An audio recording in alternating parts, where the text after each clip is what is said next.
Being in the outdoors is very important to me. It's very relaxing, almost meditative for me.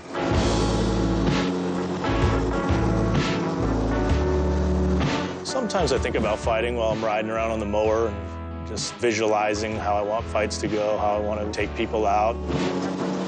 Sometimes I don't have any thought, just cruise around and listen to music.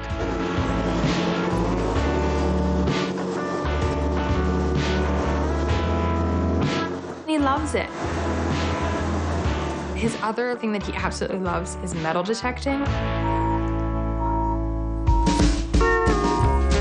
He just does the driveway. He walks around the driveway, and he has a little shovel, and he listens for the beep.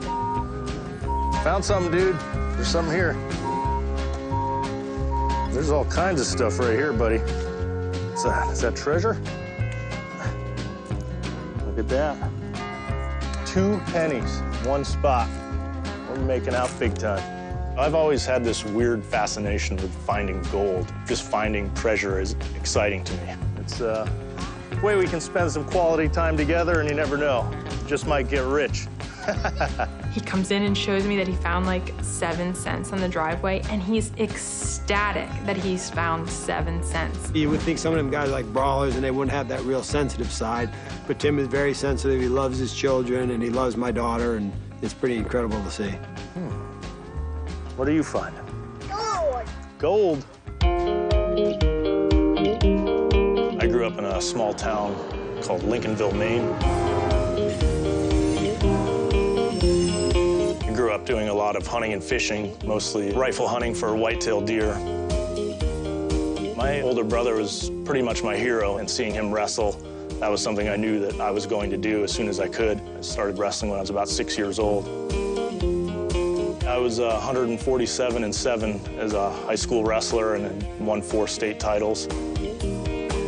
What made me successful as a high school wrestler wasn't necessarily my technical ability, it was more my mental toughness and just the will to win.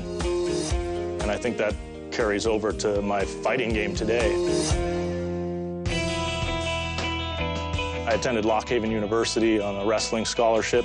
My dad was best friends with the wrestling coach at Lock Haven, and I would go in and just visit and say hi. I had been involved with her father in the wrestling program, so I certainly used him as an angle to get in and get the conversation started. He was like, your dad's name? I was like, Wade? And he was like, oh yeah, I know him. I was like, okay, buddy.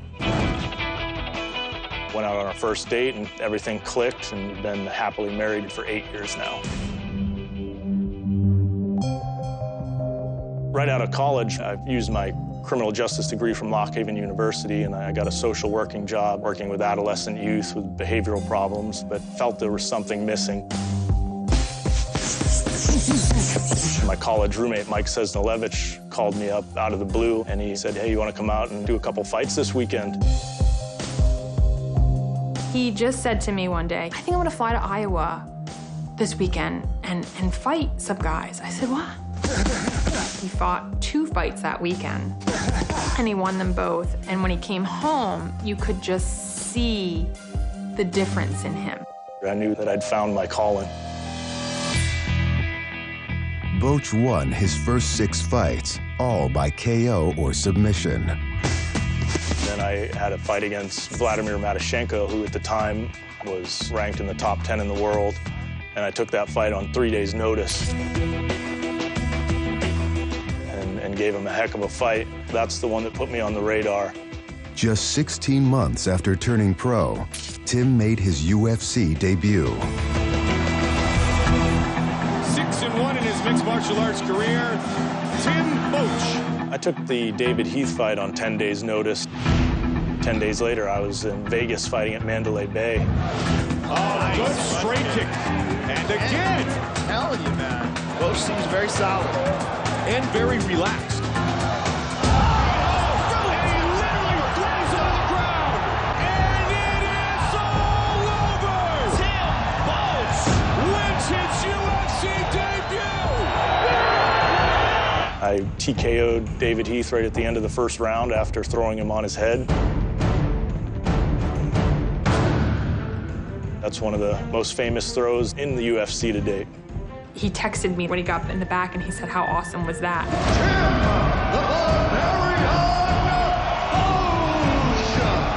That was when I knew that I was on the right path for sure. There was no doubt in my mind. Tim won 5 fights in the next 2 years. In May of 2011, he dropped from light heavyweight to middleweight. I changed his nutrition around. We started doing different things with the body weight stuff, pull-ups and strength, and scarily enough, he got stronger. Find it in your tank here. Come on, this one separates you from everybody else. Right here, this one, this one, this one, this one. Hold it. Good boy. I was like, oh boy, you know, we're on to something. He's a stud at 185. I mean, he's just bigger than everybody else, and he's quicker and he's stronger. Crap.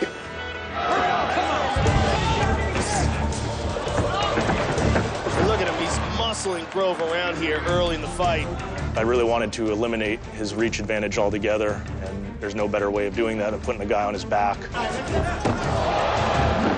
Again, takes Kendall down easily. Look at that, beautiful throw. Tim, the Barbarian!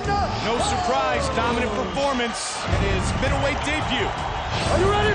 Let's go, come on! Oh, that's a nice right hand. I knew Nick was going to be a super tough opponent, but I also knew that he'd never felt the pressure that I can bring in a fight. Oh, big right hand. He hurt him with that one, Mike. Oh, beautiful! That was stellar. Big elbows. Huge elbows by Bosch. I'm here with the winner, Tim Bosch, 2-0 at 185, Tim. You got to be happy with that. Yeah, I'm loving middleweight so far. My manager called and said that we've got Yushin Okami in Japan. Here we go! There's that nice straight jab. Look at that. He was outstriking me that first round. I wasn't closing the distance like I was supposed to. See Bosch moving away from them. He does not look confident at all. I wasn't watching. I had a friend texting me what was happening. And so he texted me and said, oh, he definitely lost the first round. So I literally dropped to my knees and just started praying at that very moment. Set for round 2. I ended up mounted in the second round for most of the round. He's completely dominating the stand-up. He is determined to dominate the wrestling as well and break Tim Bosch's will. Now he has him down. He's just got full mount here. And great posture. Now he's gonna beat Tim Bosch up. I get a text, oh, he's getting punched up pretty good, there's a lot of blood. Oh, great. And then I get another text, definitely lost the second round too. You can beat this guy, Tim. You've hit him. You just got to hit him more now, okay? And you can finish him. Once you catch him, you can finish him. Going into the third round, I knew I had to finish. That was the only way I was going to win that fight. I threw everything but the kitchen sink at him. He's trying. He's going for it here. He might have Okami hurt. Oh, he cut the... He's got him hurt. It's Tim Bosch with the comeback. Uppercuts. Big uppercuts by Bosch. Again he connects. 3 strong uppercuts. Head kick. Uppercut again. Both trying to finish him. What a comeback. And it is over. What a comeback. The big Yushin Okami. What a comeback. Yes. I call my dad, and I could hear everybody at my dad's house screaming. I'm going, what is happening? What is happening? It was almost like an out-of-body experience for me. I can't even describe to you that feeling. I was certainly excited, and I think that carried over to Joe Rogan. He was certainly excited. We were screaming at each other through the cage. Never give up, right, Joe Rogan? That was the greatest comeback I have ever seen in the history of the UFC. It was a moment I'm never going to forget for the rest of my life. My dad hung up on me. He never told me if he won or lost, he just hung up on me. And then my best friend called and said, he won! Love you, baby. I'll see you tomorrow.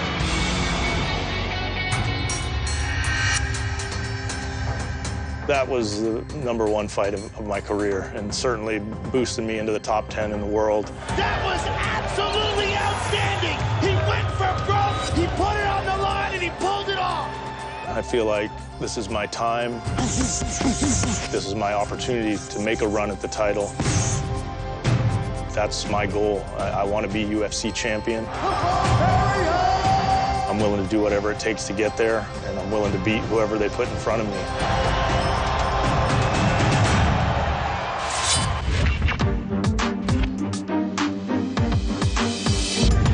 Hector Lombard is one of the most exciting entrants into the UFC's 185-pound division.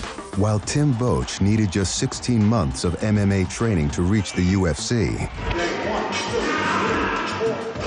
Hector Lombard has been competing for more than 8 years and fighting his entire life after a difficult upbringing in Cuba.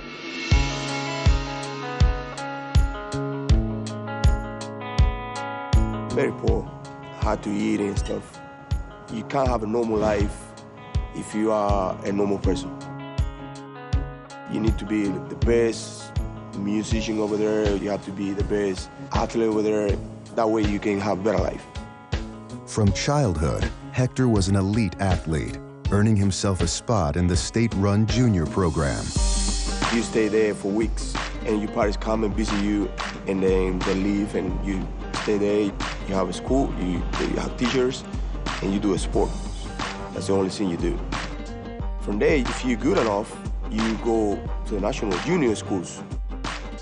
Hector Lombard started out his martial arts competitive career as a judo player.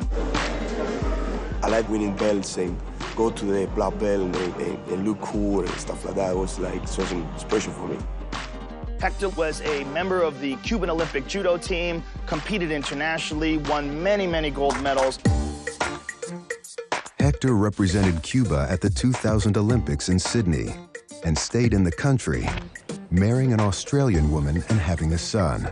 He began competing in MMA in 2004, winning 7 of his first 8 fights. But a loss to future Strikeforce champion Gegard Mousasi taught him a lesson.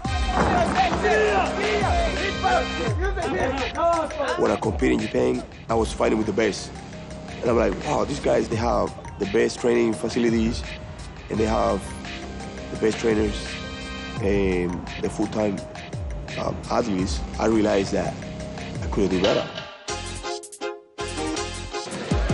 I came here to America, and it was a whole different game. When I got here, I was amazed with the setup. You know, wrestling mat, jiu-jitsu mat, cage, ring. I was like, wow, it's a place to be. I've been working with Hector for the past 4 years. A lot of the fighters, they have talent, but they don't have the mentality. In his case, he has both. The mentality that makes the talent even be bigger. Hector won 13 fights in a row, 10 by knockout or TKO.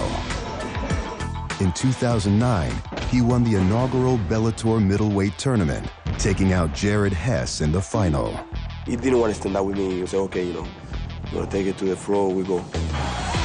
He shoot at me, I saw he ended up on the bottom, and I started dropping elbows. Cuts, the referee stopped me. It feels good, but my goal is to win the UFC title. And then I'll be happy.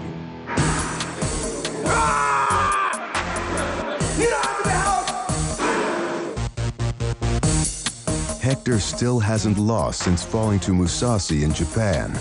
24 straight wins, running his record to 34-2 with 17 knockouts. Hector Lombard has been calling out Anderson Silva for years while he's fighting in other organizations, and has maintained for a long time that he is the best 185-pounder in the world. He finally is in the UFC, and he finally has the opportunity to make a big statement. Hector's coming to UFC to really bring a lot of heat on the 185 division. His ability, his talent, and overall, his mentality. I have no doubt he'll be a champion. Whoever stands in front of me, I just have to beat him. The title will come. Just beat the guys, the rest is easy. Hector Lombard, talk about an impressive beginning. It's been nearly 6 years since Hector Lombard has been defeated. But barbarians don't scare easily.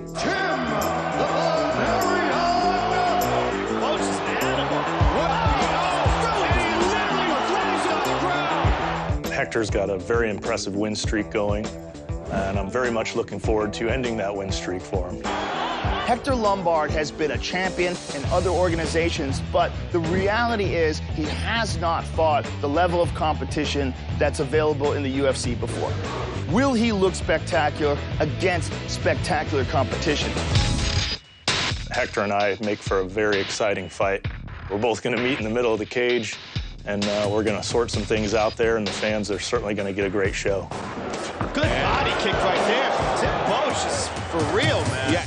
Hector Lombard has won the majority of his fights by stoppage. He is a ferocious competitor, an incredibly aggressive guy with real dynamite in his fist. So strong striking is Hector Lombard.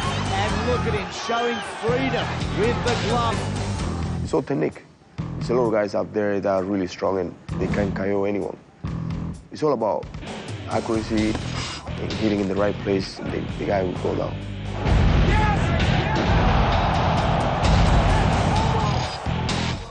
He really likes throwing uppercuts. I'm a fan of uppercuts myself, so we'll see who can land the better uppercut in this fight. Good uppercuts. Grills is in trouble early. He's coming up. I don't have any concern about Tim's power. We be training for everything, so I don't have any concern about that. Honestly, I hope he's not. I hope he thinks I have pillow hands. And then he can have that oh crap moment in the cage when I hit him the first time. Oh, he's up. He's hit very badly. He's like a big right hand. Tim, the Barbarian Boach. While both fighters have more career knockouts than submissions, they come from grappling backgrounds. What's amazing about Hector Lombard is the way he uses his judo is very similar to the way Chuck Liddell uses his wrestling. Doesn't really take many guys down, uses that judo to force the fighters to stand up. He's very difficult to take down, has an incredible base, incredible balance and core strength. I'm a black belt jiu-jitsu. The reality is that my ground game is good, but I don't show it that much because I like to KO people. I already know my wrestling's good enough. There we go. Huge takedown by Tim Boach. My hips are good enough that I think he should probably be the one worried, and he should bring a wrestling expert in to get ready for me. I know what at all. I'm a top fighter that I know what about anyone's skills. Oh, good takedown. For tons of aggressors, and I always do well. Hector has shown some serious one-punch power, but he has also shown some fatigue issues. 8, 9, 10, go, one. He's a guy that every punch, every kick has 100% full power on it. He fights a very kinetic, aggressive style that is very taxing on the body. 7, 8, 9, 10. I finished fight only because they go down, but I went 5 rounds with the flu. If anything, Hector's overly muscular body is going to impair his cardiovascular ability in the fight. I'm on that. That's how you easy. Up. 3 big pulls. 3. I'm ready to go the full 3 rounds and fight hard for 15 minutes if need be. I hope he's ready to do the same. I do not see this fight going 3 rounds. I think that both guys punch so hard, both guys are so aggressive, both guys have the ability to put knuckles to face. Either one of these guys could end this fight with a flashlight in their face asking what happened. My key is go to the fight healthy, and I will perform beautifully. 4, 5. I will defeat Tim Bosch. No doubt about that. Oh, beautiful from Lombard. And he's tapped out. I will defeat Hector Lombard, and I'm going to knock him out. It's Tim Boach. Look at comeback. Whoa!